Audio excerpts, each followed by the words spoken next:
Hello everyone, very good morning. I hope you are fine. Welcome to expert classes by Manju ma'am. Student, जैसा कि आप सभी लोग जानते हैं कि आप लोगों का 7 मई को एग्ज़ाम होने वाला है। ये क्लास उन बच्चों का है जो बच्चे हमारे BA, BSc, BCom 4th semester में हैं, जिनका पेपर का नाम जनरल हिंदी है स्टूडेंट। ठीक है, तो आप लोगों का परीक्षा जो है 7 मई को होने वाला है। ये आज आप लोगों का जो है पार्ट 2 है स्टूडेंट। इसके पहले पार्ट 1 भी हमने आप लोगों को मतलब क्लास दिया है, तो आप वहाँ से जाकर पार्ट 1 पहले देख लीजिए। फिर आज जो है आप लोगों का पार्ट 2 वाला क्लास है। तो आइए स्टूडेंट, बिना समय गंवाए हम स्टार्ट करते हैं आप लोगों का मॉडल पेपर पार्ट 2। तो देखिए, पहला क्वेश्चन क्या है कि निम्नलिखित में से व्यक्तिवाचक संज्ञा है। ठीक है, व्यक्तिवाचक संज्ञा निम्नलिखित में से क्या है? तो पहला ऑप्शन है आपका राम और गंगा, दूसरा ऑप्शन है गांधी जी, तीसरा ऑप्शन है काशी और चौथा ऑप्शन है उपरोक्त सभी। तो देखिए, व्यक्तिवाचक का मतलब क्या होता है कि व्यक्ति विशेष। ठीक है, मतलब वह संज्ञा जो व्यक्ति विशेष के गुणों को प्रदर्शित करती है, वही उसी को हम क्या बोलते हैं, व्यक्तिवाचक बोलते हैं। तो यहाँ पर आपका क्या हो जाएगा, आपका चौथा ऑप्शन सही हो जाएगा। ठीक है, व्यक्तिवाचक मतलब एक इंडिविजुअल चीज़ों को जो प्रदर्शित करे, वही हमारा क्या है, व्यक्तिवाचक है। आपका यहाँ पर क्या होगा, उपरोक्त सभी हो जाएगा। अगला प्रश्न हमारा क्या है कि संज्ञा के कितने भेद होते हैं। ठीक है, संज्ञा के कितने भेद होते हैं? तो पहला ऑप्शन क्या है, व्यक्तिवाचक, दूसरा ऑप्शन है जातिवाचक तथा भाववाचक, तीसरा ऑप्शन है समूहवाचक और चौथा ऑप्शन है उपरोक्त सभी। तो यहाँ पे क्या हो जाएगा स्टूडेंट, आप लोगों का चौथा ऑप्शन सही हो जाएगा, उपरोक्त सभी। तो देखिए, अगर यहाँ पर संख्या में देता कि संज्ञा के कितने भेद होते हैं, तो याद रखिएगा कि 5 भेद होते हैं। ठीक है, संज्ञा के कितने भेद होते हैं, 5 भेद होते थे। यहाँ पर हमने 4 भेदों के नाम बताए, व्यक्तिवाचक, जातिवाचक, भाववाचक और समूहवाचक। एक 5वां भी है आपका जो है जातिवाचक। ठीक है, अगला प्रश्न हमारा क्या है कि जातिवाचक संज्ञा के उदाहरण हैं, मतलब कौन कौन से जो ऐसी संज्ञा है जिसमें जाति का बोध हो रहा है। तो पहला ऑप्शन क्या है, मनुष्य, दूसरा ऑप्शन है घर, तीसरा ऑप्शन है पहाड़ और चौथा ऑप्शन है उपरोक्त सभी। तो यहाँ पे क्या हो जाएगा, आपका उपरोक्त सभी होगा। क्यों? देखिए, मनुष्य भी क्या है, एक जाति ही आता है। जैसे अगर किसी एक मनुष्य की बात कर दे तो पूरे मानव समूह की बात हमने कर दिया। घर का मतलब हुआ, घर का उदाहरण हमने दिया। तो अगर एक घर को हम इंडिकेट कर रहे हैं, प्रदर्शित कर रहे थे, यहाँ क्या है, सारे घर की मतलब पहाड़ क्या है, पहाड़ को दिया तो सारे जितने पहाड़ आ जाएंगे वो सब आपके क्या है, मतलब जातिवाचक में आ जाएंगे। ठीक है, अगले प्रश्न की ओर बढ़ते हैं। अगला प्रश्न हमारा क्या, भाववाचक संज्ञा के उदाहरण हैं। पहला ऑप्शन क्या है, लंबाई, दूसरा ऑप्शन है बुढ़ापा, तीसरा ऑप्शन है मिठास तथा नम्रता, चौथा ऑप्शन उपरोक्त सभी। तो यहाँ पे क्या हो जाएगा, आपका उपरोक्त सभी वाला ऑप्शन हो जाएगा स्टूडेंट। ठीक है, जिसमें क्या है, भाववाचक संज्ञा के ये सब एग्जाम्पल है। अगले प्रश्न की ओर बढ़ते हैं। अगला प्रश्न हमारा क्या है, द्रव्यवाचक संज्ञा कहते हैं, किसको कहते हैं, द्रव्यवाचक संज्ञा। द्रव्यवाचक संज्ञा का मतलब ये हुआ कि वह संज्ञा जिसमें क्या है, किसी वस्तु का जो है नाप तोल हम करते हैं, वही क्या है, हमारी द्रव्यवाचक संज्ञा के अंतर्गत आता है। जैसे आपका लोहा हो गया, सोना चांदी हो गया, पानी तथा दूध हो गया, उपरोक्त सभी। तो यहाँ पे क्या हो जाएगा, आपका उपरोक्त सभी वाला ऑप्शन यहाँ पे सही हो जाएगा, क्योंकि हम लोहा को भी तोल सकते हैं, सोना चांदी को भी तोल सकते हैं, पानी और दूध को भी तोल सकते हैं। तो ये सब क्या है, आपका द्रव्यवाचक संज्ञा के अंतर्गत आएगा। ठीक है, द्रव्यवाचक, ये 5वां संज्ञा जो था आपका द्रव्यवाचक संज्ञा था। ठीक है, जाते अभी बताया ना संज्ञा के कितने भेद होते हैं। तो संज्ञा के आपके संज्ञा के कितने भेद होते हैं, संज्ञा के आपके संज्ञा के 5 भेद होते हैं। तो द्रव्यवाचक संज्ञा, ठीक है, जातिवाचक, समूहवाचक, व्यक्तिवाचक और भाववाचक, ये सब क्या है, ये आपके 5 संज्ञा के प्रकार है। अब देखिए, यहाँ पर क्वेश्चन क्या है आपका, द्रव्यवाचक संज्ञा जो है संबंधित है, किससे संबंधित है, नाप तोल वाली वस्तु से, व्यक्ति के समूह का बोध कराती है, वस्तु के गुण या धर्म या दशा का बोध कराती है, उपरोक्त में से कोई नहीं। तो यहाँ पर देखिए क्या हो जाएगा, आपका नाप तोल वाली वस्तु को हम क्या है, द्रव्यवाचक संज्ञा कहते हैं। व्यक्ति के समूह का बोध कराने का मतलब क्या हुआ कि समूहवाचक संज्ञा, और वस्तु के गुण और जो धर्म दशा का बोध कराने का मतलब क्या हुआ कि भाववाचक संज्ञा। ठीक है, यहाँ पर तीनों संज्ञा के आपके जो है प्रकार है, इंडिकेट किया गया। अब देखिए अगले प्रश्न की ओर बढ़ते हैं। अगला प्रश्न हमारा क्या है कि वचन कितने प्रकार के होते हैं। पहला ऑप्शन है 2 प्रकार, दूसरा ऑप्शन है 3 प्रकार, तीसरा ऑप्शन है 4 प्रकार, चौथा ऑप्शन है 5 प्रकार। तो देखिए, वचन जो होते हैं वो वो क्या होते हैं आपके दो प्रकार के होते हैं। कौन कौन से? तो पहला आपका जो होता है एक वचन, ठीक है, क्या होता है आपका एक वचन, और दूसरा आपका होता है बहुवचन, ठीक है। दूसरा क्या होगा स्टूडेंट? आपका बहुवचन होगा, ठीक है। अगले प्रश्न की ओर बढ़ते हैं। अगला प्रश्न हमारा क्या है?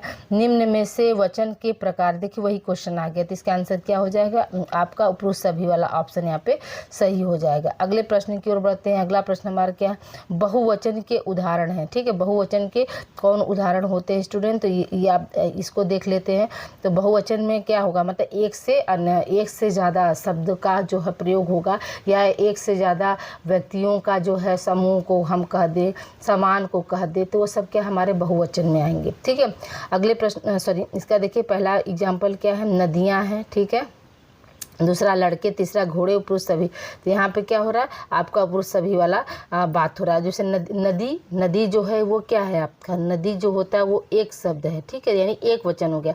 लेकिन वहीं पर हम नदियाँ जब कह दिए तो बहुवचन में आ गया, ठीक है। लड़के जो लड़का हो गया यहाँ पर, ठीक है, लड़का क्या है आपका एक वचन है, लेकिन हम लड़के बोल दिए तो ये क्या हो गया? आपका बहुवचन हो गया, ठीक है। तो उपरुष सभी वाला ऑप्शन यहाँ पे सही हो जाएगा। अगले प्रश्न की ओर बढ़ते हैं। अगला प्रश्न हमारा क्या? कारक के कितने भेद होते हैं, ठीक है। कारक के कितने भेद होते हैं? पहला ऑप्शन क्या? 4 भेद, दूसरा ऑप्शन है 8 भेद, तीसरा ऑप्शन है 5 प्रकार के, और चौथा ऑप्शन है इनमें से कोई नहीं। भेद या प्रकार करके दोनों तरह से क्वेश्चन आपको पूछा जा सकता है। तो कारक के जो कितने प्रकार या भेद होते हैं, तो याद रखिएगा कि 8 होते हैं। अगले प्रश्न की ओर बढ़ते हैं। अगला प्रश्न हमारा क्या है? निम्न में से कारक के प्रकार है, यानी कौन कौन से जो है कारक के प्रकार से। देखिए यहाँ पे क्या हो जाएगा? कर्ता ऐसे लिखाएगा, ठीक है। कर्ता कारक, कर्ता कारक, कर्म कारक, करण तथा संप्रदान कारक और उपरुक्त सभी। यहाँ पे क्या हो जाएगा? आपका उपरुक्त सभी वाला ऑप्शन यहाँ पे सही हो जाएगा, ठीक है।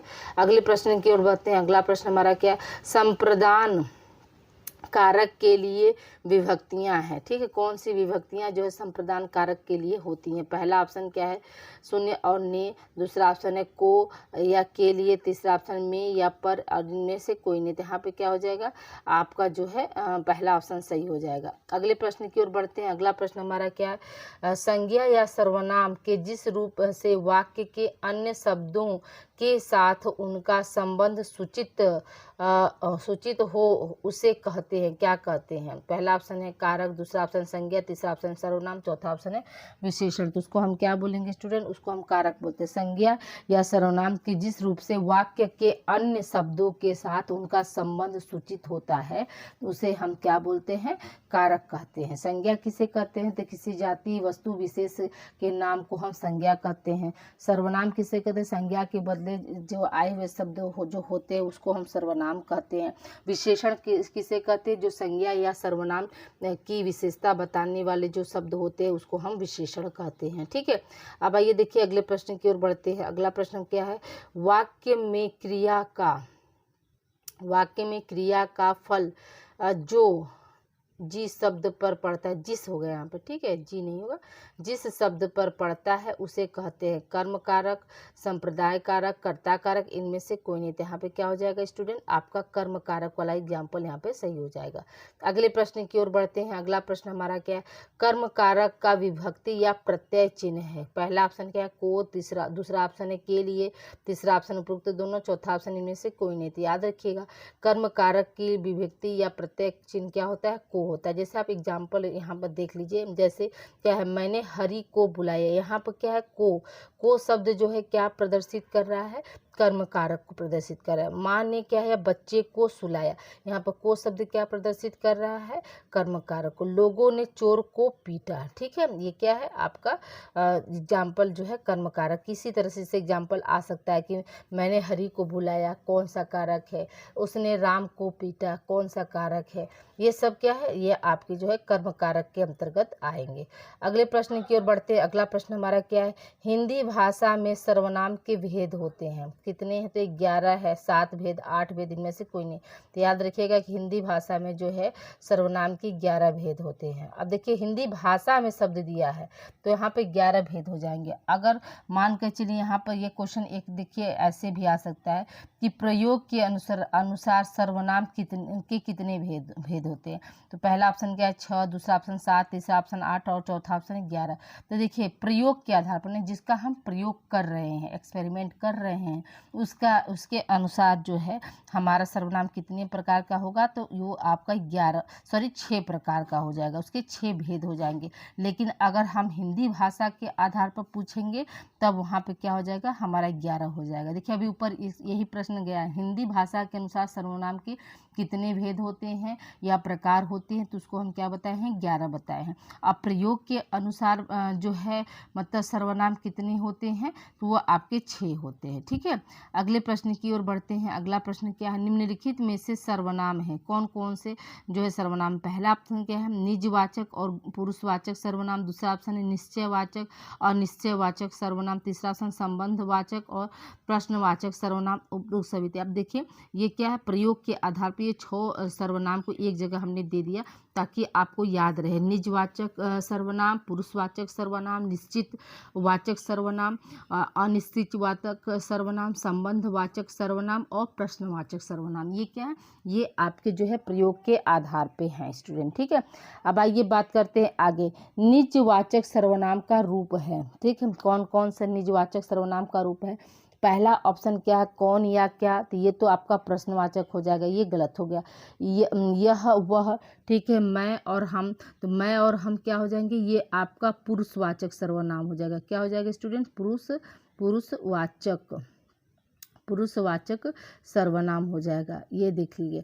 ठीक है, तो यहाँ पे क्या हो जाएगा, आपका निजवाचक सर्वनाम क्या हो जाएगा, आप हो जाएगा। ठीक है, निजवाचक सर्वनाम कौन हो जाएगा, आप हो जाएगा। ठीक है, अगले प्रश्न की ओर बढ़ते हैं। अगला प्रश्न हमारा क्या है, जो संज्ञा या सर्वनाम की विशेषता बताए उसे हम क्या कहते हैं। अभी आपको ऊपर हमने बताया कि जो संज्ञा या सर्वनाम की विशेषता बताता है उसे हम क्या बोलते हैं, विशेषण बोलते हैं। अगले प्रश्न की ओर बढ़ते हैं। विशेषण के भेद हैं, विशेषण के कौन कौन से भेद होते हैं, ये आपको क्वेश्चन यहाँ पर पूछ रहा है। तो देखिए पहला ऑप्शन क्या दिया है आपका, पहला ऑप्शन दिया गुणवाचक विशेषण, संख्यावाचक विशेषण, सार्वनामिक विशेषण, उपरोक्त सभी। तो यहाँ पे क्या हो जाएगा, आपका उपरोक्त सभी वाला ऑप्शन यहाँ पे सही हो जाएगा। अगले प्रश्न की ओर बढ़ते हैं। अगला प्रश्न हमारा क्या है, जिस शब्द से किसी काम का करना या होना समझ जाए तो उसे कहते हैं, तो उसे हम क्या कहते हैं। जिस शब्द से किसी काम का करना या होना समझ आए उसे हम क्या कहते हैं, तो उसे याद रखिएगा, उसे हम क्या है, क्रिया कहते हैं। देखिए संज्ञा तो होगा नहीं, संज्ञा इसलिए नहीं होगा कि जिस संज्ञा को हमने क्या होता है, किसी वस्तु व्यक्ति विशेष स्थान को हम संज्ञा बोलते हैं। विशेषण हम किसे कहते हैं, विशेषण जो संज्ञा और सर्वनाम की विशेषता बताता है उसे हम विशेषण कहते हैं। तो अब यहाँ पे क्या है, देखिए यहाँ पर दिया है ना, जिस शब्द से किसी काम का करना, ठीक है, करना मतलब क्रिया, या होना समझ जाए, आपको समझ में आ जाए, तो उसे हम क्या बोलते हैं, उसे हम क्रिया बोलते हैं। अगले प्रश्न की ओर बढ़ते हैं। अगला प्रश्न हमारा क्या है, क्रिया का मूल रूप है। ठीक है, क्रिया का मूल रूप है या क्या है। प्रश्न है ऑप्शन है संज्ञा, दूसरा धातु, तीसरा वचन, इसमें से कोई नहीं। तो यहाँ पे क्या हो जाएगा, क्रिया जो होती है वो क्या होती है, धातु का मूल रूप होता है। ठीक है, क्रिया क्या है, धातु का मूल रूप होता है। अगले प्रश्न की ओर बढ़ते हैं। अगला प्रश्न हमारा क्या है, भाषा शब्द बना है, यानी भाषा जो हम बोलते हैं या भाषा शब्द जो है किससे बना है। तो पहला ऑप्शन है आपका संस्कृत है, दूसरा ऑप्शन उर्दू, तीसरा ऑप्शन हिंदी और चौथा ऑप्शन इनमें से कोई नहीं। तो हम क्या बताएंगे, भाषा शब्द जो है वो संस्कृत से बना हुआ है। ठीक है, संस्कृत के से बना हुआ है। अगले प्रश्न की ओर बढ़ते हैं। अगला प्रश्न हमारा क्या, भाषा के माध्यम से मनुष्य व्यक्त करता है, भाषा के माध्यम से मनुष्य क्या व्यक्त करता है, ये आपका प्रश्न पूछ रहा है। पहला ऑप्शन है भावों को, दूसरा ऑप्शन है विचारों को, तीसरा ऑप्शन है भावनाओं को और चौथा ऑप्शन है उपरोक्त सभी। तो यहाँ पे क्या हो जाएगा, आपका उपरोक्त सभी वाला ऑप्शन यहाँ पे सही हो जाएगा। अगले प्रश्न की ओर बढ़ते हैं। अगला प्रश्न हमारा क्या, भाषा होती है, ठीक है, भाषा जो है कैसी होती है? पहला ऑप्शन है परंपरागत, दूसरा ऑप्शन है अर्जित, तीसरा ऑप्शन है उपरोक्त दोनों, चौथा ऑप्शन इनमें से कोई नहीं। तो जो भाषा है वो कैसी है? आपका उपरोक्त दोनों हो जाएगा। क्यों? क्योंकि जो परंपरागत भाषा होती है यानी जो पीढ़ियों से बोली जा रही उस भाषा को भी हम मतलब बोलते हैं। और अर्जित करना मतलब सीखना। हम लैंग्वेज क्या है? हम लैंग्वेज या भाषा जो है क्या करते हैं? सीखते भी हैं। तो इसलिए जो है भाषा जो है वो क्या हो जाएगी? हमारी दोनों हो जाएगी। अगले प्रश्न की ओर बढ़ते हैं। अगला प्रश्न हमारा क्या है? भाषा बनती है। भाषा जो है किससे बनती है? पहला ऑप्शन है वाक्य से, दूसरा ऑप्शन है वाक्य शब्दों से, तीसरा ऑप्शन है शब्द मूल ध्वनि से और पुरुष सभी। यहाँ पे क्या हो जाएगा? भाषा जो है किससे बनती है? तो स्पेशली क्या है? वाक्य से बनती है। और वाक्य जो है किससे बनते हैं? तो हमारे वाक्य जो होते हैं वो शब्द से बनते हैं। और शब्द कैसे बनते हैं? तो मूल ध्वनि से बनते हैं। ठीक है, तो इस प्रश्न का आंसर क्या हो जाएगा? भाषा बनती है किससे? वाक्य से बनती है। अगले प्रश्न की ओर बढ़ते हैं। अगला प्रश्न हमारा क्या? भाषा के अंग है। भाषा के अंग क्या क्या है? वाक्य है, शब्द है, मूल ध्वनियाँ हैं, उपरोक्त सभी। तो यहाँ पे क्या हो जाएगा? आपका उपरोक्त सभी वाला ऑप्शन यहाँ पे सही हो जाएगा। भाषा के क्या है? अंग कितने हैं? 3 होते हैं। अगले प्रश्न की ओर बढ़ते हैं। अगला प्रश्न हमारा क्या है? भारत में लगभग कितनी बोलियां बोली जाती हैं? ठीक है, भारत देश में लगभग कितनी बोलियां बोली जाती हैं? 600 से अधिक, 400 से बोलियां, 300 बोलियां, इनमें से कोई नहीं। तो याद रखिएगा इसका पहला ऑप्शन सही हो जाएगा कि भारत में लगभग जो है 600 बोलियां बोली जाती है। अगले प्रश्न की ओर बढ़ते हैं। अगला प्रश्न हमारा क्या है कि किसी भी देश में भाषा के कितने रूप मिलते हैं? पहला ऑप्शन क्या? 3 रूप, दूसरा ऑप्शन 5 रूप, तीसरा ऑप्शन 2 रूप और चौथा ऑप्शन है इनमें से कोई नहीं। तो यहाँ पे क्या हो जाएगा? किसी भी देश में भाषा की जो कितने रूप मिलते हैं? तो आपके 3 रूप मिलते हैं। ठीक है, अगले प्रश्न की ओर बढ़ते हैं। अगला प्रश्न हमारा क्या है कि भाषा के कितने रूप होते हैं? ठीक है, भाषा के कितने रूप होते हैं? पहला ऑप्शन है बोलियां, दूसरा ऑप्शन है परिनिष्ठित भाषा, तीसरा ऑप्शन है राष्ट्रभाषा, चौथा ऑप्शन है उपरोक्त सभी। तो यहाँ पे क्या हो जाएगा? आपका उपरोक्त सभी वाला ऑप्शन सही हो जाएगा कि भाषा के कितने रूप होते हैं? तो भाषा के 3 रूप होते हैं। पहला ऑप्शन क्या है? बोलियां, दूसरा ऑप्शन है परिनिष्ठित भाषा, तीसरा ऑप्शन है आपका राष्ट्रभाषा। अगले प्रश्न की ओर बढ़ते हैं। अगला प्रश्न हमारा क्या है? परिनिष्ठित भाषा। ठीक है, परिनिष्ठित भाषा का प्रयोग होता है। परिनिष्ठित भाषा का प्रयोग जो है कहाँ होता है? पहला ऑप्शन क्या है? आपका शिक्षा, दूसरा ऑप्शन है शासन, तीसरा ऑप्शन है साहित्य, चौथा ऑप्शन है उपरोक्त सभी। तो यहाँ पे क्या हो जाएगा स्टूडेंट? आपका उपरोक्त सभी वाला आंसर यहाँ पे सही होगा। जो परिनिष्ठित भाषा होती है उसको हम शिक्षा, शासन और साहित्य में जो है करते हैं। अगले प्रश्न की ओर बढ़ते हैं। सबसे पुरानी भाषा कौन सी होती है या कौन सी है? तो यहाँ पे क्या हो जाएगा? संस्कृत है, हिंदी है, फारसी है, इनमें से कोई नहीं। तो यहाँ पे क्या हो जाएगा? सबसे पुरानी भाषा जो होती है वो क्या होती है? आपकी संस्कृत होती है। अगले प्रश्न की ओर बढ़ते हैं।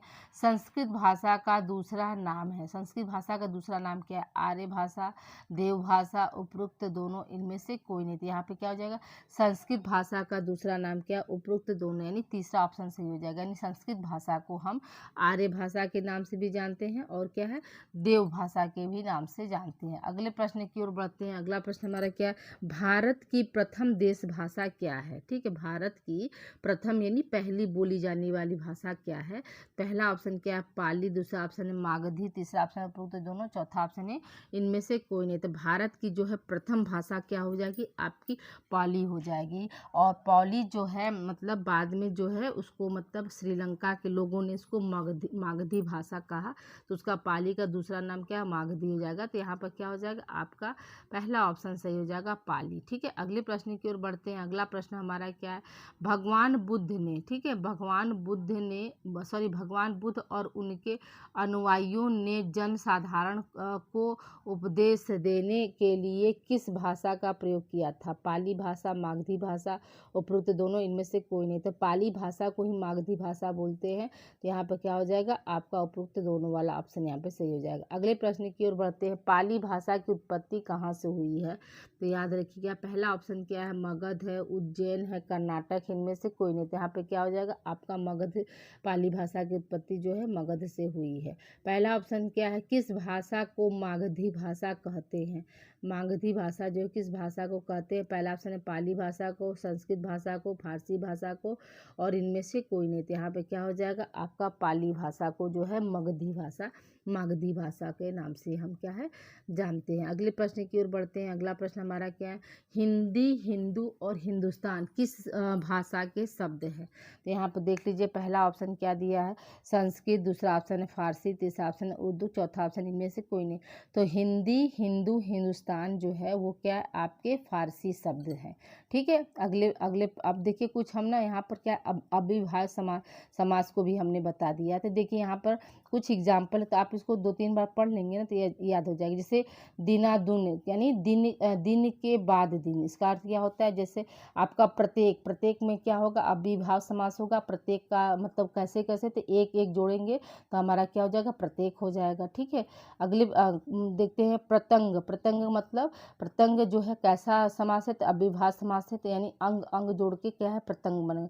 भरपेट जो है में कौन सा समास है, तो अव्ययभाव, और उसका जो है हम अर्थ कैसे समझेंगे, पेट भर कर, अलग अलग लिखेंगे तो पेट भर कर लिखेंगे। ठीक है, यथाशक्ति यानी शक्ति के अनुसार, निर्भय यानी बिना भय का। ठीक है, उपकुल यानी कुल के समीप, प्रत्यक्ष मतलब अच्छी और अति के प्रति आगे, तो उसी को क्या बोलते हैं, प्रत्यक्ष यानी आगे की ओर। निधड़क मतलब बिना धड़क के। ठीक है, और बखूबी मतलब खूबी के साथ। यथार्थ यानी अर्थ के अनुसार, यथार्थ का मतलब क्या होता है, अर्थ के अनुसार। जैसे बेकाम, बिना काम का, बेकाम में कौन सा समास है, तो अव्ययभाव समास है, जिसको हम बिना काम, उसका अर्थ क्या होता है, बिना काम का। ठीक है, परोक्ष अच्छी के परे, बेफायदा यानी बिना फायदे का, बेखटके यानी बिना खटके, बेरहम मतलब बिना रहम के। सब में क्या है, आपका अव्ययभाव समास है। अब देखिए तत्पुरुष समास में, कर्म तत्पुरुष में कौन कौन से आता है, तो गगन चुंबी यानी गगन को चुमने वाला, कौन सा समास हुआ, तो तत्पुरुष समास हुआ। पाटी पॉकेट मार यानी पॉकेट को मारने वाला। ठीक, इसमें कौन सा समास है, तो तत्पुरुष समास है। ठीक है, चड़ी मार चूड़ियों को मारने वाला। ठीक है, चिंडी मार मतलब चिड़ियों को मारने, सॉरी चिंडी मार मतलब चिड़ियों को मारने वाला। गृहागत यानी गृह का आगत। फिर कठ खोदवा का मतलब काठ को खोदने वाला। ठीक है, मुंह तोड़ यानी मुंह तोड़ने वाला। स्वर्ग प्राप्त यानी स्वर्ग को प्राप्त होने वाला। सब में क्या है, आपका जो है तत्पुरुष समास है। अब देखिए यहाँ पर क्या, करण तत्पुरुष में देखिए क्या है, प्रेमाशक्ति यानी प्रेम से शक्ति, जल शक्ति मतलब जल शक्ति। फिर जल रस भरा यानी रस से भरा। इस सब में क्या है, सब आपका करण तत्पुरुष समास का उदाहरण है। ठीक है, मद माता यानी मद के से माता। ठीक है, रोग पीड़ित यानी रोग पीड़ित यानी रोग से पीड़ित, रोगग्रस्त यानी रोग से ग्रस्त, मुंह मांगा मतलब मुंह से मांगा। ये सब आपका जो है, मतलब आप इसको देख लीजिएगा, ये सब आपका क्या है, करण तत्पुरुष समाज। अब देखिए संप्रदान तत्पुरुष समाज में क्या है, शिवार्पण मतलब शिव के लिए अर्पण, रसोई घर यानी रसोई के लिए घर। जैसे आपको पूछ सकते हैं ना कि रसोई घर में कौन सा समास है, तो वहाँ पर क्या हो जाएगा, संप्रदान तत्पुरुष समास भी दे सकता है, पूरा नाम भी दे देगा, या जैसे आपको पहला ऑप्शन दे दिया अव्ययभाव समास, दूसरा आपको तत्पुरुष समास, तीसरा आपको करण समास।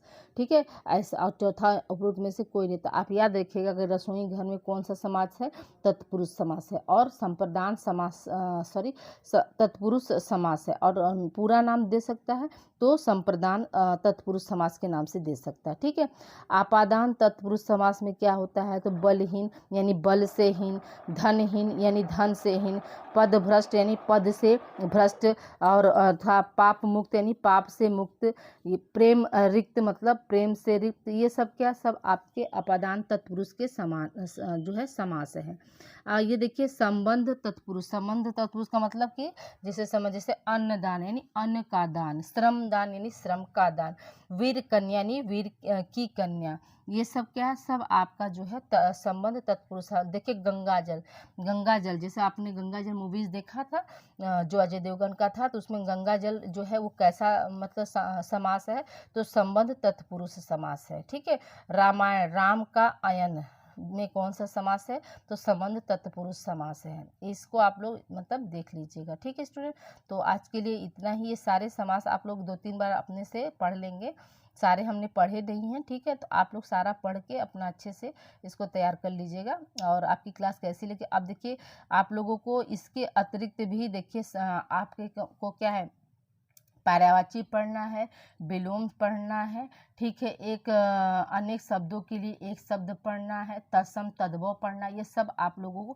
को पढ़ना है, ठीक है। पर्यायवाची विलोम जितना अधिक से अधिक आप याद कर सकते हैं उसको याद कर लीजिए, नहीं तो कल की क्लास में हम जो है आप लोगों को पर्यायवाची का भी इसी तरह से किताब का पिक खींच कर उसको भी आप लोगों को हम जो है याद दिला देंगे। विलोम शब्द ये सब थोड़ा सा टाइम टेकन है ना, तो आप लोग थोड़ा सा इस पर मेहनत करिएगा, ठीक है। तो मिलते हैं हम अगली क्लास में। आप लोगों को आज की क्लास कैसी लगी आप लोग ज़रूर बताइएगा स्टूडेंट, ठीक है। Thank you for watching student, मिलते हैं हम अगली क्लास में।